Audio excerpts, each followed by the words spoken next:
this is a conversation I had with Algo HQ this morning. So this kind of sparked me to look into this because he was saying instead of realizing that the Tinyman hack was the most crippling blow to the ecosystem, just had a call with the DeFi farmer, said after the Tinyman hack, he never came back.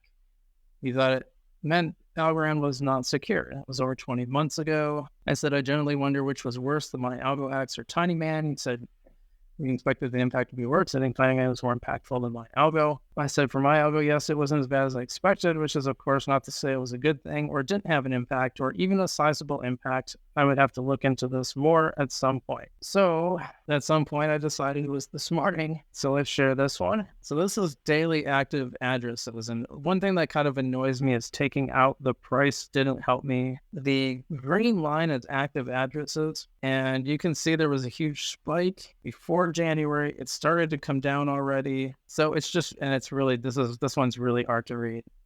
But it's really hard to see a pattern that would suggest a lot of people left. So I went down below here to total with a balance. So this is all wallets. This is the total balance with the wallets that actually have something in it. So they actually had to use it to some degree. And it's been kind of a steady increase since July 20th. So that's kind of cool. Except there's that big dip, and you might be tempted to say, oh, that's the Tinyman hack. And I thought that was my first reaction to that as well.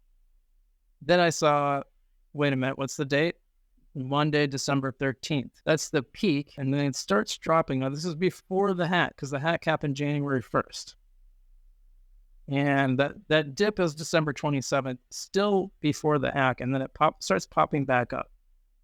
And it's not lagging, it's actually the opposite. It's preceding. If there's a lagging indicator, we could possibly attribute it to the Tinyman hack, but it's actually the opposite of that. It actually happened beforehand. While I think it had an impact on it, was there one other thing I thought? Active address ratio. Now that started to drop a lot around the Tinyman hack, but again, the dip starts really before the peak is the 27th, and it starts coming down on January 3rd.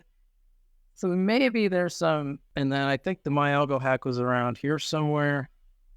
I don't remember exactly now, but I was more focused on the Tinyman hack.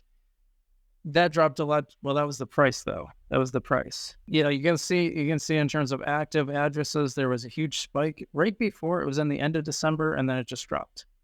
Maybe that might have to do something to do with Decipher, maybe, because it was right after Decipher, a couple weeks. So anyway, I think that's kind of interesting. I think it's interesting to look at real impacts of this stuff versus we can say that we think this thing had an impact, but until we actually look at the data, we don't really know for sure that it had this big impact. And I thought the MyAlgo hacks would have a much bigger impact. Just a reminder,